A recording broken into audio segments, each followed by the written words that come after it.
Olá, um feliz sábado a você que nos acompanha para mais um estudo da lição, um estudo profundo da Palavra de Deus, que nós, através aqui da lição da Escola Sabatina, vamos ter o prazer de estar compartilhando aqui com meus amigos, mais uma vez, meu amigo Nelsinho, um prazer ter você aqui mais uma vez, sempre nos acompanhando.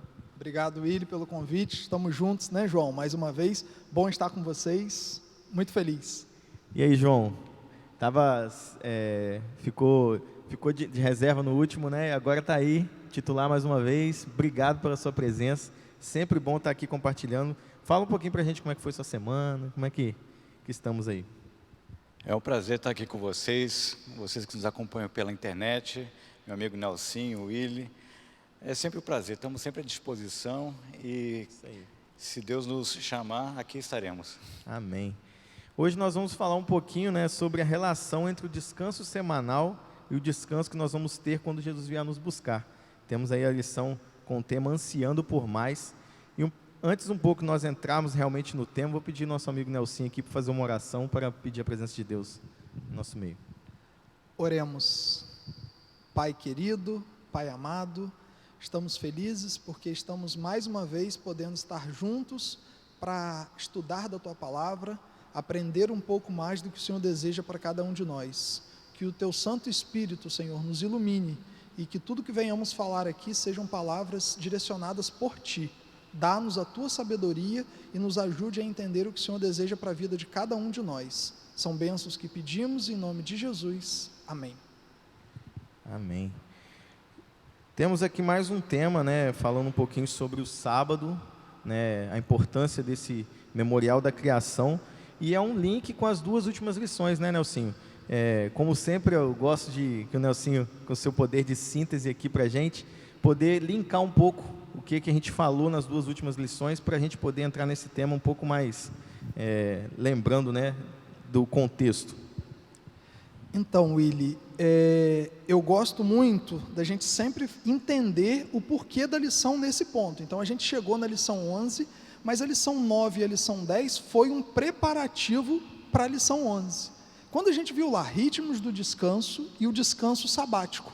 Se a gente parar para analisar, a gente falou sobre a importância do sábado, a importância de entender esse ponto de parada, só que aquilo não para só nesse momento. A gente precisa perceber e precisa entender que Cristo, quando Ele planejou todo o seu ministério e quando Ele efetivou, Ele tinha um plano de algo mais para o ser humano. E não só nesse momento. Deus, quando cria o ser humano, Ele cria o ser humano para a eternidade. E quando Ele cria o ser humano para a eternidade, naturalmente nós vamos ansiar por algo mais. Mesmo que entendamos o papel do sábado, como ele se comporta, e aí a gente vai perceber que aquilo ali é um ponto de parada, um momento de reflexão, mas não é um fim em si mesmo, e a gente vai ter a oportunidade, João, de discutir isso aqui, a gente vai falar um pouco mais sobre isso, só que o importante é a gente entender que Deus, Ele planeja, Ele pensa nos pontos para o seu Filho, muito antes da gente pensar, Ele quer o melhor para nós. E a lição dessa semana, quando fala ansiando por mais, e já fazendo uma pincelada aqui do comecinho, é exatamente isso. Já parou para pensar como Deus é didático? Ele é extremamente didático e Ele planeja, Ele ensina para os seus filhos que cada um de nós devemos entender o porquê das coisas. Ele não vai chegar em momento nenhum para você, para mim, para você que está em casa, para João, e falar assim, olha, faz isso porque tem que ser. Não. Ele explica, mesmo sendo Deus Todo-Poderoso, que Ele teria autoridade de falar assim, faz isso que eu estou mandando e pronto, porque é para o bem de vocês. Ele não, Ele se preocupa em mostrar para a gente, explicar para a gente o motivo de cada uma das coisas. E a lição dessa semana vai falar exatamente disso. E aí nós temos esse pano de fundo aí, que as outras duas lições deixaram para a gente, e nós chegamos aqui na lição, lição 11, ansiando por mais, o ser humano sempre ansiando por mais e Deus sempre querendo dar mais, para a gente. Nós temos aqui o nosso verso para memorizar, que está lá em 1 Coríntios 10, capítulo 10, versículo 6, que diz assim, ora, estas coisas se tornaram exemplos para nós, a fim de que não cobicemos as coisas más como eles cobiçaram. Nós aqui sabemos que esse ele se refere, né, ao antigo Israel, os israelitas, e a sua trajetória do Egito, né, para Canaã terrestre, onde eles passaram ali pelo deserto, e aí, como já mencionamos em várias outras lições, um período que deveria ter durado 40 dias, por conta, né, se prolongou ali por 40 anos, exatamente por conta da relação cansativa, né, que o povo tinha com a proposta de descanso de Deus. Olha que paradoxo, Deus oferecendo descanso e o povo estava cansado por não confiar no provedor do descanso. E aí a gente entra aqui já na parte de domingo, falando um pouquinho, né, desse contexto, que agora essa trajetória é nossa, né, a trajetória nossa para Canaã Celestial. Eu pergunto aqui, meu amigo João, Paulo ele usa aqui, né, nesse texto, a palavra exemplos, né? E quais são as decisões tomadas aqui pelo povo de Israel, que Paulo, né, no passado, que Paulo está dizendo para a gente aqui que serviria de exemplo? O que eu acho interessante é o que o Nelsinho falou ali, que Deus ele é extremamente didático conosco. Esse título da lição, Batizado em Moisés, é um título curioso, né? Por que será batizado em Moisés? Então, quando a gente pega o princípio, vamos partir do princípio aqui do cativeiro egípcio. Então, Deus, ele busca o povo, tira do cativeiro egípcio e tem como destino final Canaã. E assim que eles saem do cativeiro, eles vão passar pelo Mar Vermelho. Então, nós temos ali uma parede de água à direita, uma parede de água à esquerda e a nuvem por cima. Nesse sentido, que eles saem do cativeiro rumo a Canaã, eles passam pelo batismo. Assim como nós hoje. Nós estamos no cativeiro do pecado, queremos ir para Canaã Celestial e obrigatoriamente nós temos que passar pelas águas do batismo. Então, até mesmo a história de Israel é usada como tipo. E essa questão do tipo, né, da tipologia bíblica, né, é a maneira que Deus escolheu para ensinar a mim e a você lições que de outra forma nós não conseguiríamos entender. Então, Willy, quando Paulo fala aqui a questão dos exemplos, ele fala principalmente nessa questão aqui de 1 Coríntios 10, 1 a 11, dos exemplos que nós não devemos imitar. Porque, na verdade, esse período aqui, Israel, o povo de Israel foi um povo que deixou de obedecer a Deus. Eles se rebelaram, eles praticaram idolatria, porque eles saíram do Egito, mas o Egito não saiu de dentro deles. Eles alimentavam os mesmos tipos de pensamento daquela nação idólatra. E nesse sentido, nós podemos ver que depois que eles passam o Mar Vermelho, eles vão passar um período ali de sede, sem água, a propósito, porque Deus quer provocar esse tipo de estimular, né, uma fé que, tipo, no último momento, pela condição humana, a gente não vai conseguir seguir adiante, e aí Deus entra com milagre. Então, ali nós aprendemos a respeito da água, da rocha que nos dá água, e também do maná, que é o pão do céu. Esses três exemplos, o maná, a água da rocha e a própria rocha, tipificam Cristo que viria no futuro. Cristo é o pão da vida, Cristo é a água da vida e Cristo é a rocha eterna da nossa salvação. E aí, Willy, desculpa, só um comentário que eu acho interessante. Quando o João falou dos exemplos, a gente tem hoje no nosso dia a dia, da mesma forma que Deus ele foi didático em dar exemplos para que a gente tenha esses exemplos hoje e aprenda, é importante a gente tentar entender como foi o contexto. Imagine, Adão e Eva, eles não tinham pecado, não sabiam o que o que acontecia após o pecado, e Deus chega para eles e fala somente assim: olha, a minha graça vai salvar vocês e eu tenho um plano para o futuro. Não, ele coloca de uma forma tão inteligível para o ser humano que ele vai lá, mostra como seria o sacrifício, faz a pele, coloca as vestes em Adão e Eva, representando a justiça que viria de Cristo, para justificar o ser humano, ou seja, para cobrir o ser humano, tirando os seus pecados. E naquele momento que a gente entende, Deus ele vai trazendo para o ser humano um conhecimento gradual.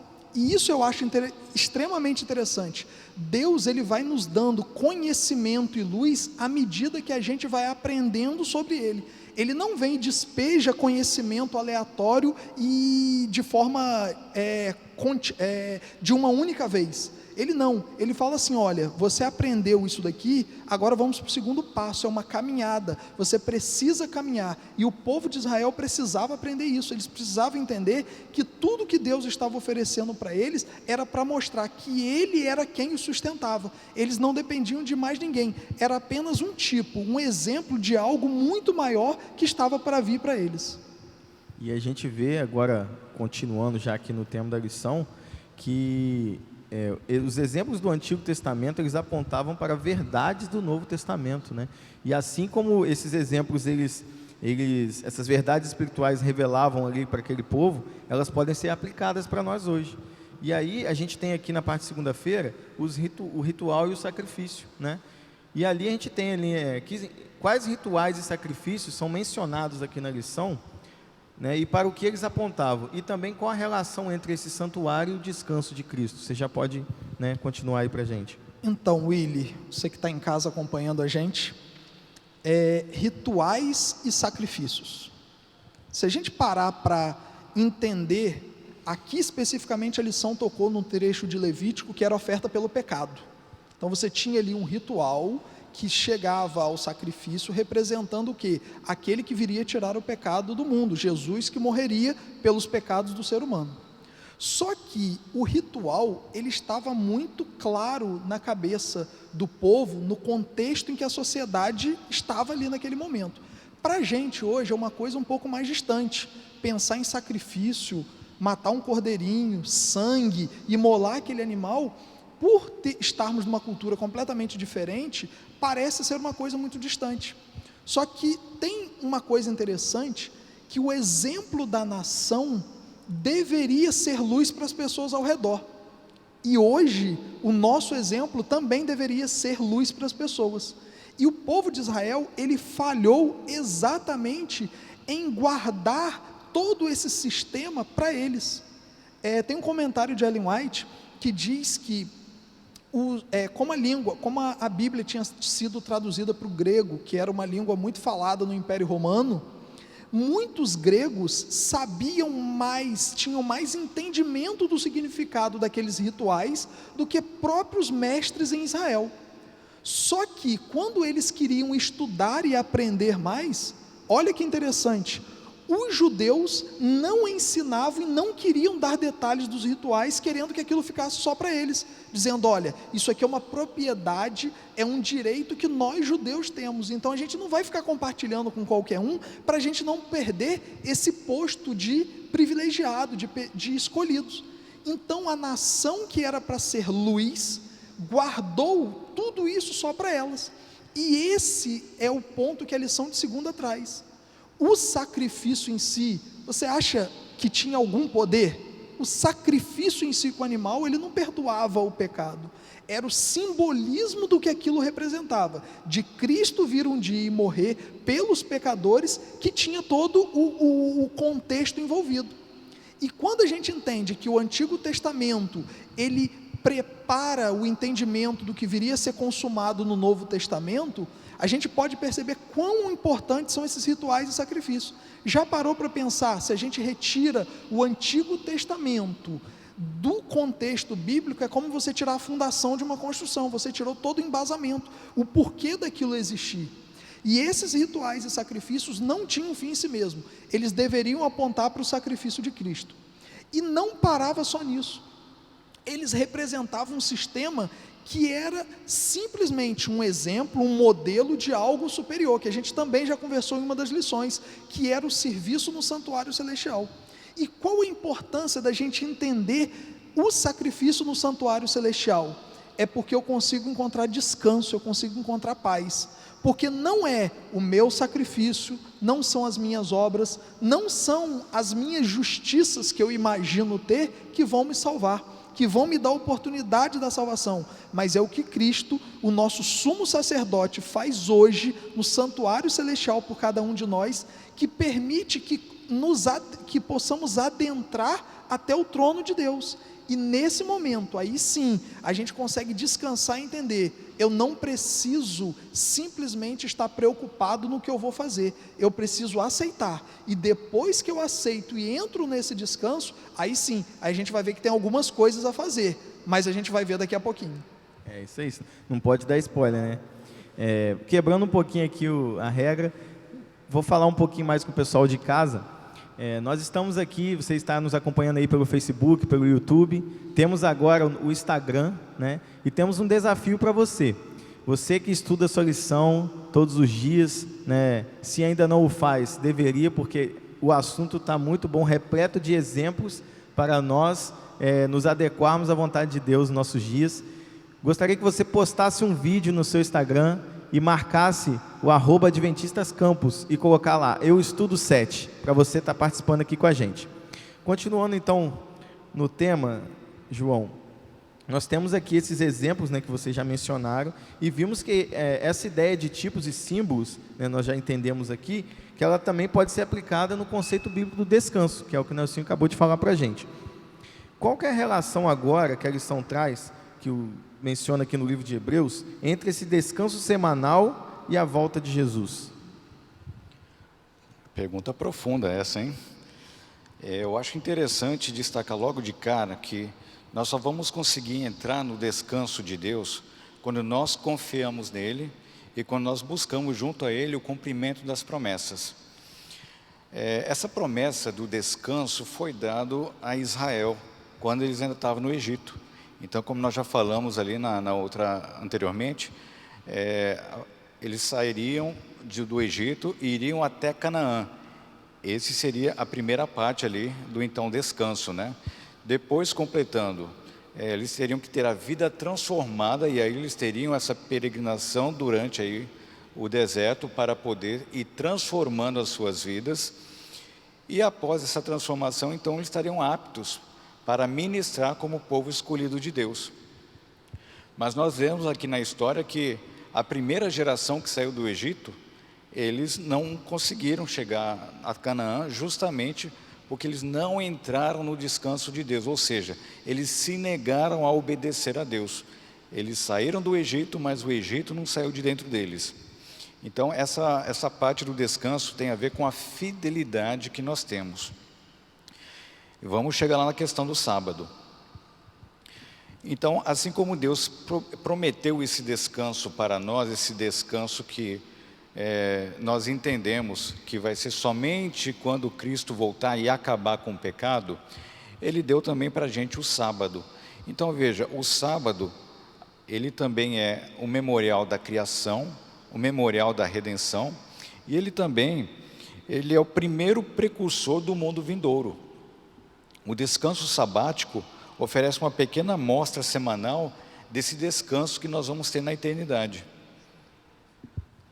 E nesse contexto que o João está comentando, eu acho muito interessante a gente salientar que o povo, ele sempre era tentado, e aí é um recado para a gente hoje, nós também somos tentados a sempre ir para os extremos, perder o equilíbrio.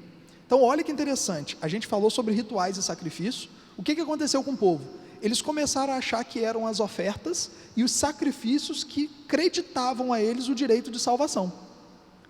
E aí a gente sai de um lado que começa a salvação pelas obras de tudo que eu faço e eu mereço, e quando a gente fala de descanso, qual era o perigo que o povo corria de cometer? E para o outro lado, para o extremo, ou seja, eu não faço mais nada, eu não me preocupo com mais nada, porque não interessa o que eu faça, eu sou salvo pela graça.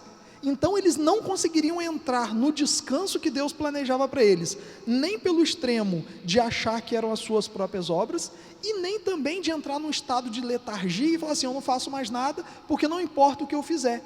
Esse é o contexto que o povo de Israel viveu ao longo de toda a sua história. Se a gente for parar para analisar isso, o povo uma hora estava em um extremo, outra hora estava em outro extremo. Eles não conseguiam entender que Deus era o centro e o equilíbrio da vida deles. Eles ou caíam para um lado em que abandonavam completamente a Deus, ou caíam para o outro lado que eles queriam fazer tudo que Deus pedia, mas do jeito deles, da forma deles, achando que as suas obras iriam justificá-los perante Deus. E aí a gente vê justamente a desobediência, né? O que a relutância do povo em entender que essa desobediência, né, essa falta de equilíbrio, os afastaria justamente do descanso que eles tanto queriam, né? E agora, entrando aqui já na parte de quarta-feira, com o tema Não Endureçam o Coração, nós vemos que existe então uma relação entre essa desobediência e não entrar no descanso, né? Que a gente vê ali que o povo, a maior parte do povo que passou os 40 anos no deserto, eles não entraram na Canaã. Então, a gente vê esse paralelo aqui. Qual é a relação que existe nisso aí, Nelson, para a gente? Então, olha que interessante, o João acabou de falar sobre descanso, e se a gente for linkar com o que a gente vai falar de não endurecer o coração, olha como é que é, o descanso, o que é? O descanso que é mencionado aqui, é a gente ter o quê? O descanso da graça. Você obtém isso fazendo o quê? Obedecendo, aceitando primeiramente que você não faz nada, mas não para por aí. Você precisa, depois que recebe esse descanso, se esforçar. E em que você se esforça? Em fazer a vontade e aquilo que Deus ordenou. Tem um trecho muito interessante de um livro que eu estava lendo essa semana, que diz que quando Deus nos liberta do pecado, Ele não nos liberta da nossa natureza pecaminosa. Ele primeiramente faz o quê? Ele te purifica, te torna inocente através da justiça dele perante Deus, e daí em diante você precisa, através das suas escolhas, passar por uma vida de santificação. Isso é interessante porque quebra um pouquinho aquele contexto que às vezes a gente acha, Cristo me salvou, eu não faço mais nada. Não é isso. Tanto é que a lição de quarta-feira, quando fala de não endureçam o coração, está falando sobre obediência e desobediência. Então, quando a gente entra aqui, não endureçam o coração, qual o exemplo que a gente tem do povo de Israel? O povo de Israel, Deus diz assim, olha, vocês façam isso. Eles iam lá e desobedeciam. Vocês creiam, tenham fé, porque eu vou dar a terra prometida para vocês. Eles iam lá, tinham medo, acreditavam que não conseguiriam alcançar, porque os que viviam na terra eram muito maiores e muito mais fortes do que ele. Ou seja, o povo, Deus mandava obedecer e desobedecia, mandava crer, eles se tornavam incrédulos, mandava seguir, eles paravam. Aí no momento que Deus diz assim, olha, então tá bom, vocês agora não vão, o que eles fazem? Não, Senhor, estamos levantando e agora a gente vai tomar a terra. E foram lá e se deram o quê? Deu tudo errado, porque eles queriam fazer do jeito dele.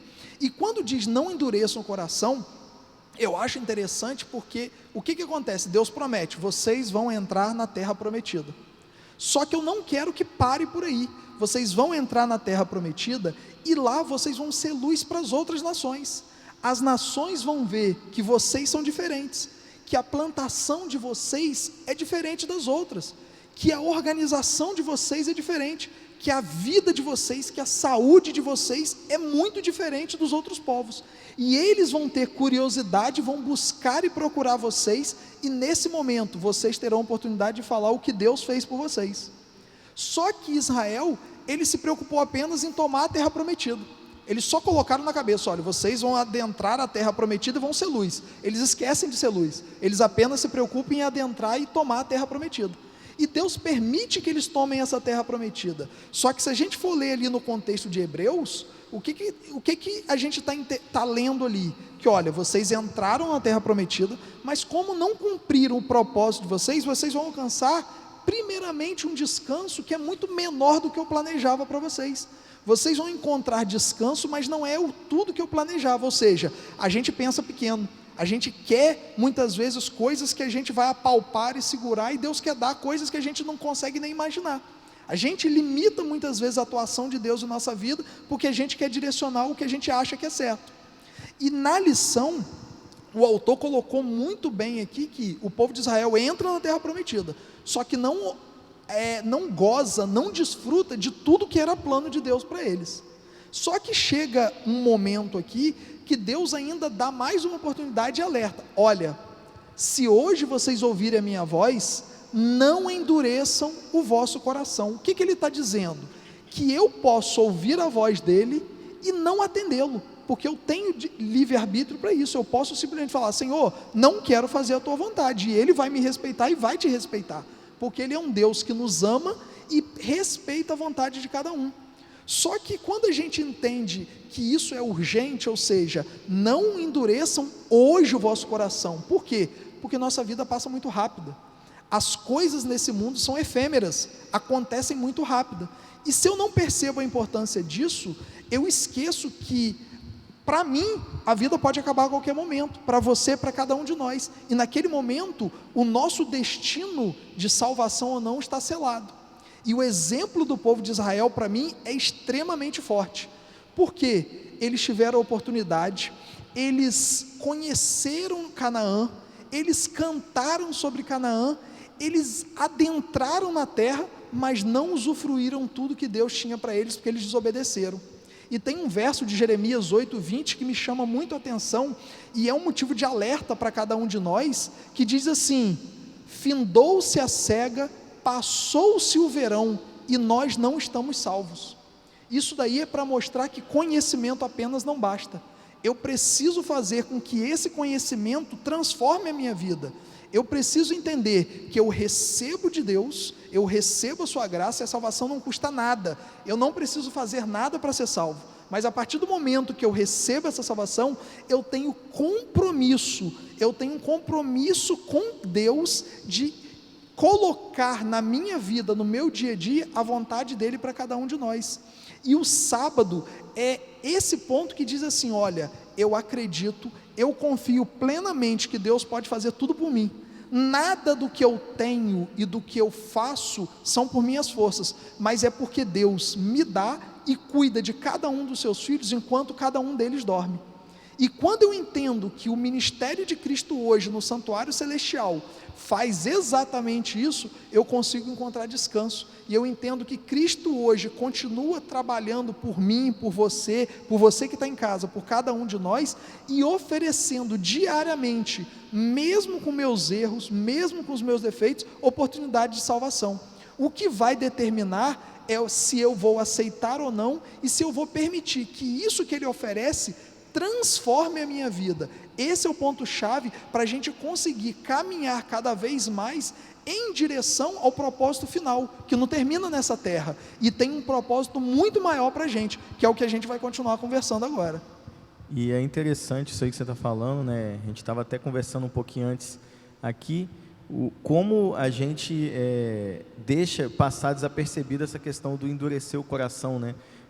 E o quão importante essa palavra hoje ela é, porque o hoje ela indica que você tem que tomar a decisão exatamente agora, né? Você que está em casa aí, que lições importantes nós tivemos esse trimestre, né? E estamos aqui agora falando um pouco sobre essa questão de entender como o povo de Israel errou. Nós hoje, né, a gente estava mencionando, nós temos a Bíblia que tem o exemplo do Novo e do Antigo Testamento. O povo do Novo Testamento tinha um exemplo do Antigo. Então, talvez nós somos o povo que tem mais exemplos para não fazer e exemplos para seguir, né? E nós temos essa luz que Deus, através da Bíblia, através das lições que temos estudado, vem até nós, e às vezes mesmo assim nós endurecemos o nosso coração e não fazemos a vontade de Deus, e por isso não descansamos nele. Willy, só completando essa questão de endurecer o coração, é um exemplo interessante quando a gente fala da história de Faraó. Você lê lá no livro que diz o quê? Na Bíblia diz, olha, e Deus endureceu o coração de Faraó. Não é que Deus colocou ali para Faraó, predestinou Faraó a não aceitar e não obedecer, não. Foram as várias rejeições aos apelos do Espírito Santo que o coração endureceu. E quando diz não endureçam o seu coração, é porque cada vez que eu rejeito, que eu não ouço o que o Espírito Santo fala para a minha vida, eu vou tornando aquela voz cada vez mais distante, ela vai ficando cada vez mais fraca no meu entendimento. E o endurecer o coração no episódio no Egito foi exatamente esse. Faraó, ele rejeitava reiteradamente as demonstrações de poder que Deus mandava, e chegou um momento que aquilo ali não surtia mais efeito. E isso acontece com a gente hoje. Se eu não entendo e se eu não estou disposto a ouvir a voz de Deus, chega um momento, não é que Deus se afasta de mim, é que eu estou tão laciado, tão perdido e lameado com o pecado, que eu não consigo mais ouvir a voz de Deus, e aí eu endureço o meu coração. E aí agora, chegando mais para o finalzinho da lição, já chegamos aqui a partir de quinta-feira, onde fala sobre conquistando uma cidade celestial. Nós vemos aqui que o povo de Deus ali agora, ele já não era mais exclusivamente de cristãos judeus, né? Mas ele incluía todos que tinham aceitado Jesus, né, ao longo do caminho. E nós podemos ver que após a cruz, né, nós temos algumas características do povo da aliança, que é diferente desse povo lá do Antigo Testamento. Fala um pouquinho para a gente, João, sobre essa característica do povo da nova aliança após a cruz. É interessante reforçar, antes de falar disso, que a promessa é uma só. Deus prometeu para o ser humano descanso. Então, Israel, aquela primeira geração, rejeitou. A Bíblia diz que mesmo Josué, liderando a partir da segunda geração, eles também não entraram no descanso. Mas alguém pode dizer, mas João, eles entraram na terra, a terra que mana leite e mel. Ok, mas Deus tinha muito mais para isso. Por isso que a lição fala ansiando por mais. Então o que aconteceu? Cristo veio para tirar essa barreira que o Nelsinho comentou, que os judeus colocaram, essa coisa do exclusivismo. Então o que a Bíblia está dizendo aqui para nós, é que em Jesus não existe mais judeu, grego, livres, escravos, homens ou mulheres. Deus não faz distinção de pessoas. E é importante a gente salientar que todos nós pertencemos a uma mesma família a partir da criação. E todos nós fomos unidos em Cristo para a redenção. Então eu acredito que se nós tivermos apenas essa vida aqui para pensar, nós somos os mais miseráveis dos pecadores, nós somos os mais infelizes que pode existir, porque Deus tem tanto mais para oferecer para a gente, mas muitas vezes a gente quer apenas um carro novo, uma casa nova, um aumento de salário, quando Deus tem muito mais, abundantemente mais para dar para cada um de nós. E essa pandemia e essa situação que a gente tem vivido ao longo esse último ano, a gente pode ver que nessa terra esse descanso que a gente anseia, que acho que é um descanso, esse descanso que a gente tem às vezes da semana, nós que somos adventistas do sétimo dia, quando a gente chega na sexta-feira, a gente sente o que é parte desse descanso, né, ao nos desligarmos das nossas atividades e aí podemos nos concentrar nas coisas de Deus. Isso é só um prelúdio, né? É só o começo do que Deus quer dar para a gente. E a gente vê aqui, Nelsinho, a lição também aqui na parte de quinta-feira mencionando sobre isso, né? Por que então que o sétimo dia, o descanso no sétimo dia, ele não pode ser transferido para outro dia? Por que ele é importante ser no sétimo dia? Então, Willy, a gente trabalhou isso nas últimas lições, falamos na lição do ritmo de descanso e do descanso sabático, e a gente reforça agora o seguinte: o sábado foi instituído, primeiramente foi instituído por Deus, na criação ele vai lá, faz todas as suas obras, ele descansa no sétimo dia, ele abençoa e ele santifica. Então Deus, ele como todo poderoso e soberano, ele deixou o exemplo de que o sétimo dia era um dia de descanso. Então, primeiro ponto, aquilo ali foi instituído por Deus. E depois, ao longo de toda a história, a gente vê e confirma que em momento nenhum esse dia foi mudado, modificado, transferido, porque Cristo, quando veio aqui a esse mundo, ele obedeceu, respeitou, guardou o sábado e valorizou o sábado. Em todas as oportunidades que alguém falava sobre o sábado, ele mencionava e repetia: olha, eu não vim mudar a lei, eu vim para cumpri-la, porque ela deve permanecer. E a importância do sábado, a gente até comentou um pouquinho agora há pouco, é você soltar o controle da sua vida. Já parou para pensar que toda vez que eu, você, João, cada um de vocês que estão aí em casa nos acompanhando, os demais, a gente entende o seguinte: olha, eu confio plenamente que o meu Senhor, aquele a quem eu sirvo, em quem eu confio, vai cuidar da minha vida, e eu não preciso estar constantemente, o tempo todo, preocupado com o que vai acontecer, porque Ele cuida de mim, principalmente enquanto eu durmo. E se eu descanso nesse dia, a gente aqui não está falando em descansar, ter um dia inútil, a gente também já falou disso nas lições passadas, é você ter um dia ativo, mas um dia diferente dos outros, você sai completamente da rotina. E quando você vê esse dia que propõe um descanso, Deus, como Criador e Autor do ser humano, Ele sabe que precisaríamos desse ponto de parada, para que a gente recarregue as baterias, para que a gente descanse nele e entenda que eu continuo trabalhando, eu continuo tendo as minhas atividades, mas não são os meus esforços que vão fazer com que eu tenha esse sentimento de que, sim, agora tudo que eu produzi foi fruto das minhas mãos. Não, Deus me abençoou e permitiu que eu trabalhasse. E aqui no finalzinho da lição de quinta, eu acho interessante fazer esse link, porque a gente vive numa sociedade que é extremamente voltada para o empreendedorismo. Então, é muito interessante e é muito valorizado, e isso é importante, não estou aqui tirando o mérito, mas das pessoas serem empreendedoras, ter atitude, tomar a frente lá dos seus negócios, da sua vida e querer avançar, prosperar.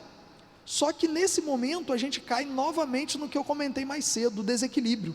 Eu começo a achar que tudo que eu estou alcançando é fruto das minhas próprias forças, ou seja, da minha inteligência, da minha sabedoria, de que, não, eu estudei para isso, eu mereço isso, e começo a perder de vista que eu tenho aquele que me cuida de cada um de nós. Eu costumo brincar com as pessoas, às vezes a gente está lá na unidade da Escola Sabatina, ninguém precisa ficar a todo momento dizendo para o seu corpo que ele deve respirar, porque se você esquecer, seu corpo para.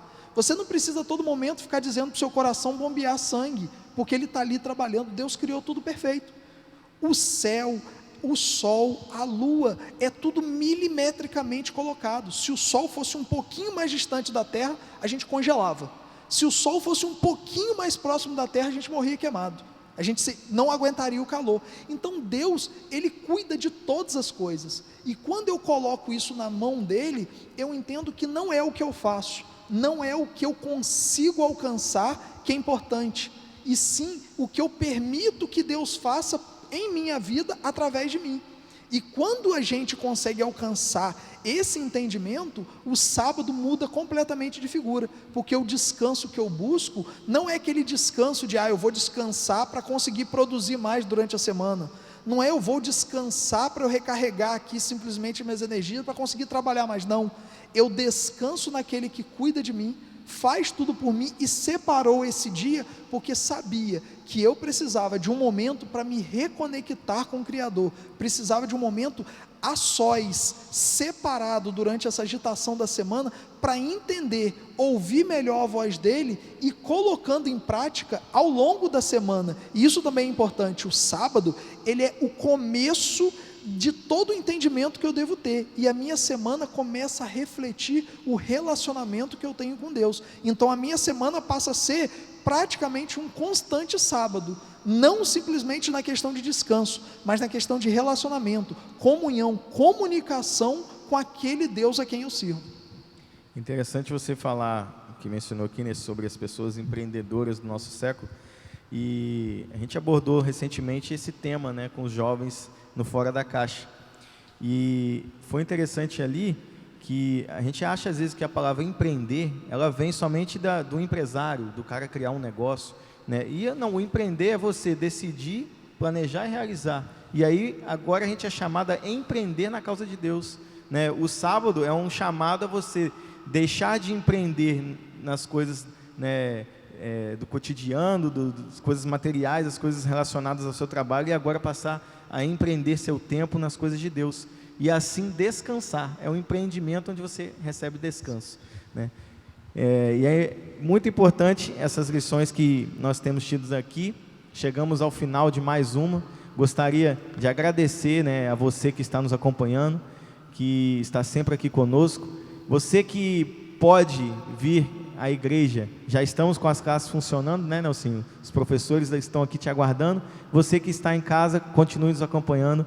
E agora eu peço aos meus amigos que deem suas considerações finais, começando aqui pelo João, depois pelo Nelsinho, para a gente poder finalizar.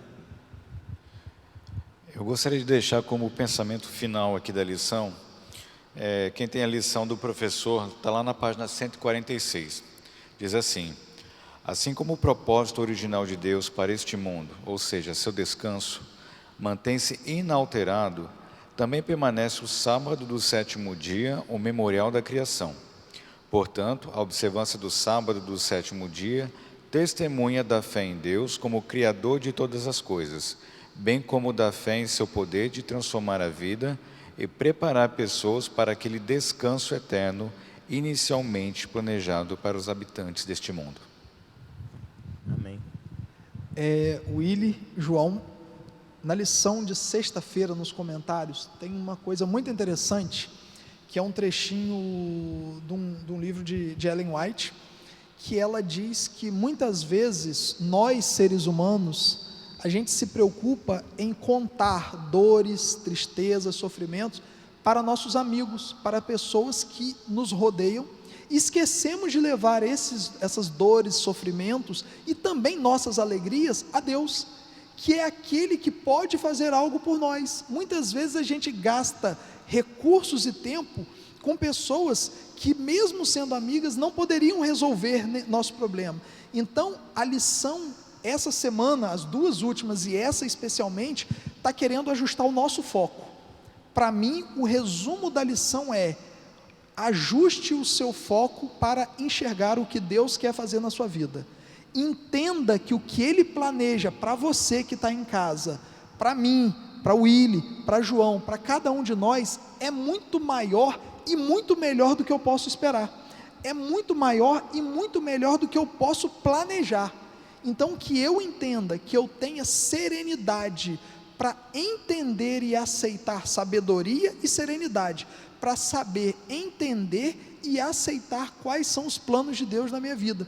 Que em vez de eu endurecer o meu coração, que a cada dia eu o amoleça, eu permita que o Espírito Santo faça o trabalho e vá me modificando, me moldando e transformando em todos os pontos que Ele acha que deva, porque Ele sabe de todas as coisas, e nós devemos simplesmente aceitar ser instrumentos na mão de Deus. Amém. Que nós possamos entender então que o nosso melhor preparo para a segunda vinda de Cristo é nós nos descansarmos na salvação que foi trazida pela sua primeira vinda. Amém. Agradecemos então mais uma vez você aqui que esteve conosco, que você possa ter um ótimo sábado e estar aqui conosco mais uma vez no próximo sábado nos acompanhando. Você faz a oração para finalizar, João? Vamos orar.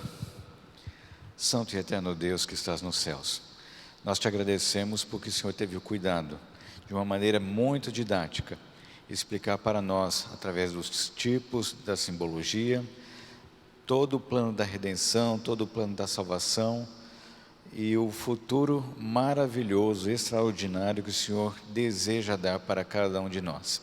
Muitas vezes nós não temos capacidade, Senhor, de acompanhar os teus pensamentos. Aliás, os teus pensamentos são muito maiores do que os nossos, os teus caminhos muito mais elevados do que os nossos. Nós clamamos para que o Senhor derrame sobre nós o Espírito Santo, para quando nós não conseguimos enxergar, nós possamos confiar em Ti e saber que com Jesus o melhor sempre vai estar por vir. Te agradecemos por todos esses ensinos em nome de Jesus. Amém.